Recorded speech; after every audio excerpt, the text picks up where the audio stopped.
नमस्कार, न्यूज डंकामध्ये मी अमित काळे आपलं मनापासून स्वागत करतो। अध्यक्ष महोदय, उपस्थित शिक्षक वर्ग आणि जमलेल्या माझ्या बालमित्रांनो, असं बोलल्यावर आपल्याला वाटेल की मी काय सांगतोय।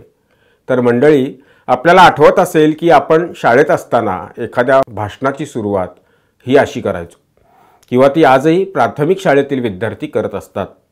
मग पाठ केलेल्या भाषणाची सुरुवात होते आणि भाषण निर्धारित वेळेत संपतं। हे आज सांगायचं कारण काय, तर ते भाषण स्क्रिप्टेड असतं, कोणीतरी लिहून दिलेलं असतं आणि विद्यार्थी ते पाठ करून सादर करत असतात। राजकारणात 30-30, 40-40 वर्ष काम करून मोठं झालेल्या नेत्यांना अशा स्क्रिप्टची गरज नसते। काल अजित पवार यांनी आपल्या भाषणात चौकार षटकार मारून जी तुफानी फलंदाजी केली ती महाराष्ट्रातील नेत्यांना इतकी झोंबली की आज शिवसेना उद्धव बाळासाहेब ठाकरे गटाचे खासदार संजय राऊत यांनी अजित पवार यांनी केलेलं भाषण ही भारतीय जनता पक्षाची स्क्रिप्ट होती असं एक विधान केलं। त्यामुळे ते अध्यक्ष महोदय वगैरे मी मगाशी जे उदाहरण दिलं ते त्याच्यासाठी। असो, संजय राऊत यांना बोलण्याचा पूर्ण अधिकार आहे, पण ते लोकांना पटेल रुचेल असं बोलले तर ते अधिक प्रभावशाली होईल आणि त्याचा फायदा काही प्रमाणात त्यांच्या पक्षाला सुद्धा होईल। कर्जतमध्ये राष्ट्रवादी काँग्रेसचं अधिवेशन पार पडलं, त्यात अजित पवार यांनी बरेच गौप्यस्फोट केले। यामध्ये त्यांनी थेट ज्येष्ठ नेते शरद पवार यांची भूमिका कशी धरसोड आणि दुसऱ्याला तोंडघशी पाडणारी असते हे सांगितलं। त्यांच्या भाषणानं राज्याच्या राजकारणात अपेक्षेप्रमाणे खळबळ उडालीच। लगेच आता अजित पवार ज्या नेत्यांना सोडून त्यांनी वेगळी भूमिका घेतली किंवा त्यांनी जे आरोप केले ते पक्ष आणि नेत्यांची भूमिका यावरच होते। त्यांनी अन्य म्हणजे उद्धव बाळासाहेब ठाकरे गट किंवा काँग्रेस पक्षाविषयी अशी कोणती विधानं फारशी केलेली नाहीत। अजित पवार यांच्या भाषणानंतर माध्यमांनी विचारलेल्या विविध प्रश्नांवर शरद पवार गटाचे प्रदेशाध्यक्ष आणि माजी मंत्री जयंत पाटील यांनी खुलासा करणारी माहिती दिलेली आहे। आता त्यात खरं किती खोटं किती हा प्रश्न आलायदा, पण अजित पवार यांच्या भाषणावर जयंत पाटील किंवा सुप्रिया सुळे किंवा अन्य तत्सम नेत्यांनी बोलणं हे संकेताला धरू नये। पण संजय राऊत यांनी यावर बोलणं खरंच संकेताला धरून नाही। बरं, बोलले ते बोलले, काय बोलले तर अजित पवार असोत किंवा एकनाथ शिंदे असोत, हे जे बोलतात ते त्यांच्या मनातील बोलणं नसून त्यांना बोलायला भारतीय जनता पक्ष स्क्रिप्ट लिहून देतो। असा एक जावई शोध आज खासदार संजय राऊत यांनी बोलता बोलता लावला। आता अजित पवार काय किंवा एकनाथ शिंदे काय, हे दोन नेते म्हणजे नुकतेच राजकारणात प्रवेश झालेले नवशिके आहेत का? अजित पवार यांची विधानसभेत निवडून जाण्याची कितवी टर्म आहे हे संजय राऊत यांना कोणीतरी सांगण्याची आवश्यकता आहे। एकदा लोकसभा आणि जवळजवळ 6 वेळा विधानसभेत ते निवडून गेलेले आहेत। सुमारे 15-20 वर्ष ते महाराष्ट्राच्या मंत्रिमंडळात मंत्री म्हणून काम करत आहेत। आत्तापर्यंत ते 4-5 वेळा उपमुख्यमंत्री झालेले आहेत।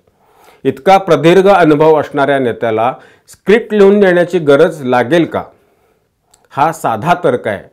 एकनाथ शिंदे यांचा तुलनेत विधानसभेतील कार्यकाळ अजित पवार यांच्यापेक्षा कमी असला तरी सुद्धा ते 3 वेळा निवडून आलेले आहेत। या दोघांनी जी भूमिका घेतली ती कोणत्या कारणामुळे घेतली आणि त्यामागे काय कारणं होती याची माहिती त्यांनी आपणहून सांगितलेली आहे। ती महाराष्ट्राच्या जनतेला सुद्धा माहिती आहे।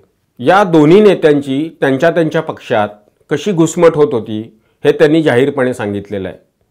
केवळ घुसमट नाही तर त्यांच्यावर कशा पद्धतीनं अन्याय होत होता अशा अनेक इनसाइड स्टोरीज त्यांनी सांगितलेल्या आहेत।